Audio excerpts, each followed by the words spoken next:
Temu lagi di hot room, Pak Jo. Bapak kan termasuk yang pernah menikmati jabatan sebagai penjabat gubernur. Ya betul, 2013-2014 saya PJ Gubernur Riau. Itu yang nunjuk presiden langsung? Kepres itu. Berapa lama? Sekitar 4 bulan. Cuma 4 bulan? Betul. Ya. Lebih kaya nggak selama 4 bulan itu? Enggak juga, malah lebih capek, ya kan? Lebih capek? Gajinya sama dengan gubernur sebelumnya? Ambil gaji sebagai Dirjen Orda, tidak gaji gubernur. Ya, tapi kan? Tidak ambil gaji gubernur. Biaya operasionalnya ada? Biaya operasional adalah kecil lah. Waktu itu berapa di Riau? Di Riau ya? Di Riau itu nggak banyak, itu sekitar 200-300 juta lah. Per bulan? Per bulan ya. Wah, gede juga ya. Iya. Oke Pak Soni. Siap. Coba Bapak analisa Bapak kenapa bisa untuk penjabat kepala daerah bisa 2 tahun, bahkan ada yang hampir 3 tahun. Apakah ini memang rancangan kelompok tertentu tahun 2016 atau koinsiden? Baik, saya bisa menjelaskan dalam 2 hal. Ya. Yang pertama, kita pada saat merancang, saya Direktur Jenderal Otonomi Daerah saat itu, kita tidak pernah memperkirakan akan adanya pandemi COVID-19 yang mengakibatkan penundaan pilkada bergelombang menjadi 1. Itulah yang menyebabkan kenapa lalu kemudian semua mundur di belakang. Tapi kan undang-undang itu dibuat tahun 2016. Tapi pandeminya kan belakangan setelah 2016, Pak. Enggak, maksud saya, tahun 2016 sudah ditetapkan pilkada November 2024. Betul. Nah, betul. Jadi nggak ada kaitan sama pandemik. Baik. Sebenarnya itu tetapnya di ujung serentaknya. Ya. Tapi karena itu tidak akan terjadi sekarang ini, yang masif ini, apabila bergelombang jalan.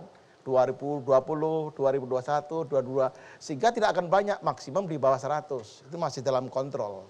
Namanya tapi kan perintah undang-undang mengatakan pilkada serentak November 2024, benar Pak? Betul. Berarti nggak benar yang kata Bapak itu tidak diizinkan pilkada bergelombang kan? Karena tidak diizinkan. Ditiadakan 2020. Ditiadakan.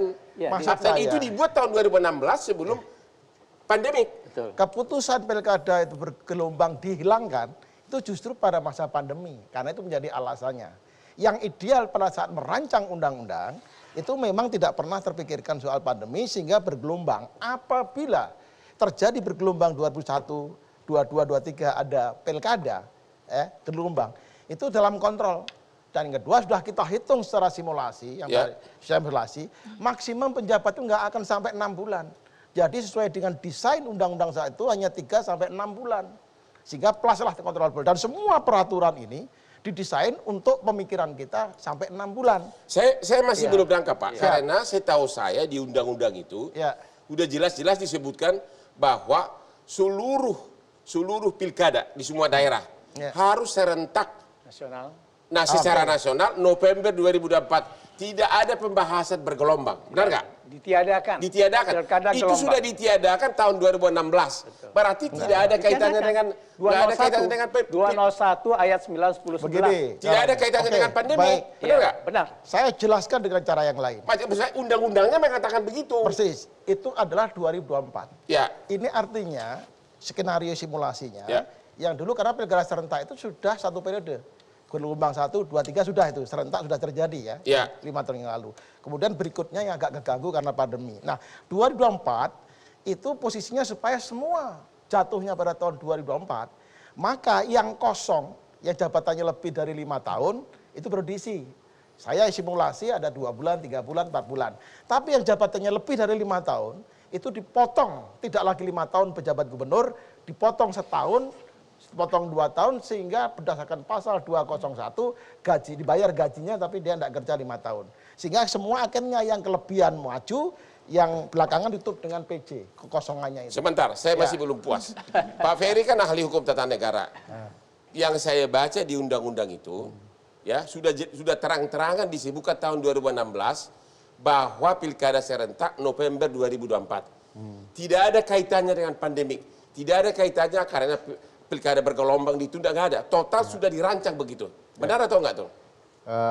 Mbak Titi dan teman-teman yang pegiat pemilu pernah menyarankan pemerintah untuk tidak melaksanakan pilkada. Enggak, saya nanya dulu, secara undang-undang dulu. Ini saya jawab ke sana, Pak.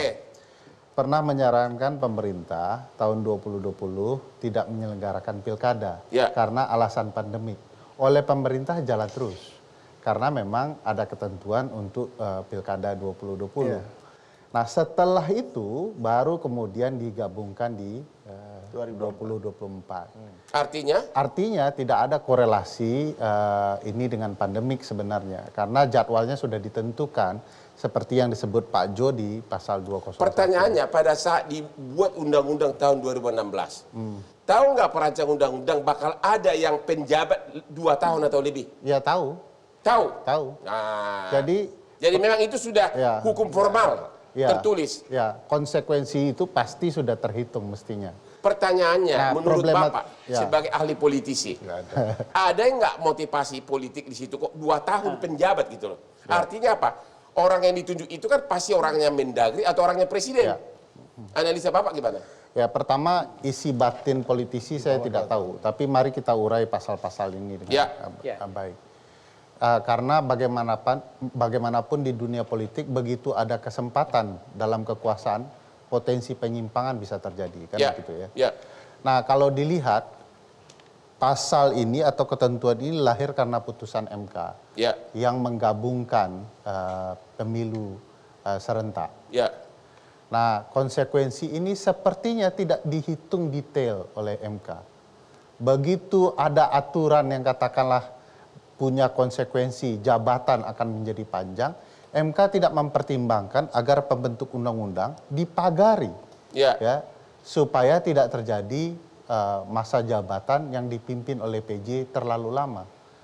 Karena konsekuensi tadi kan sudah disinggung, ini bisa menjadi lebih dari 2,5 tahun. Kalau dihitungan berdasarkan putusan MK, lebih dari 2,5 tahun itu bermakna 1 periode masa jabatan. Jadi PJ ini menjabat 1 periode masa jabatan kepala daerah. Dan kalau mengikuti Undang-Undang 10 2016 ada 2 model itu. Dan itu tidak dipertimbangkan MK dan pembentuk undang-undang, termasuk penyelenggara pemilu dalam konteks berbeda. Apa 2 modelnya? Kalaulah kekosongan jabatan secara tetap kepala daerah itu berlangsung 1,5 tahun atau 18 bulan, maka dilakukan penunjukan. Tapi kalau lebih berdasarkan pasal 173, 174 tapi kalau lebih dari setengah tahun, dilakukan proses demokrasi di DPRD. Ini lebih dari 2,5 tahun. Tidak ada proses demokrasi yang saya pikir mestinya dibaca oleh pembentuk undang-undang. Kalau memang ini proses transisi, katakanlah begitu karena putusan MK lalu lahir undang-undang ini, maka ini proses transisi. Kenapa tidak dipertimbangkan 2 model seperti ini? Ya, pertanyaan saya, kenapa lebih dari 2 tahun? Kenapa sengaja dibuat segitu lama? Pasti pejabat itu sebelum membuat undang-undang pasti sudah hitung dong. Apakah ada niat politik agar presiden yang menjabat pada saat itu benar-benar absolut kekuasaan? Saya jawab karena semua gubernur menjadi murni orang dia.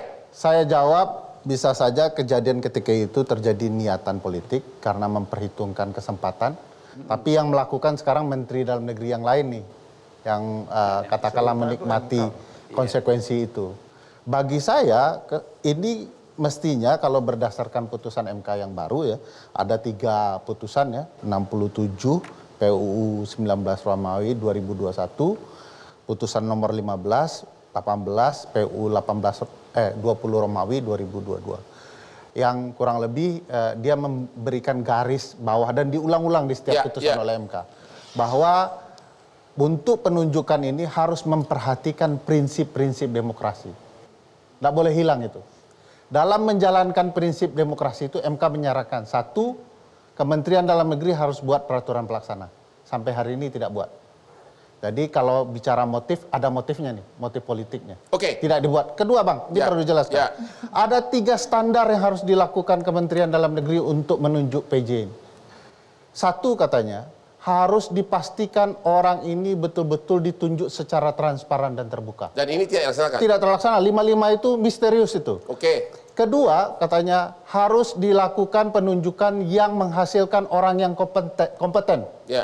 Kalau kemudian masalah daerahnya banyak di isu ekonomi, mestinya yang ditunjuk itu orang yang katakanlah mampu menyelesaikan masalah ekonomi.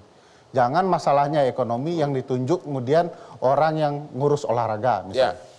Yang ketiga, harus memperhatikan aspirasi masyarakat daerah dan pemerintahan daerah secara tulus. Ya. Ada kata tulusnya itu. Itu tertulis di mana? Tertulis di dalam amar putusan MK, di dalam pertimbangan putusan MK. Oke.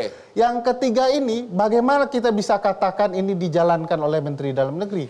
Wong gubernur memberikan saran-saran PJ tidak didengarkan.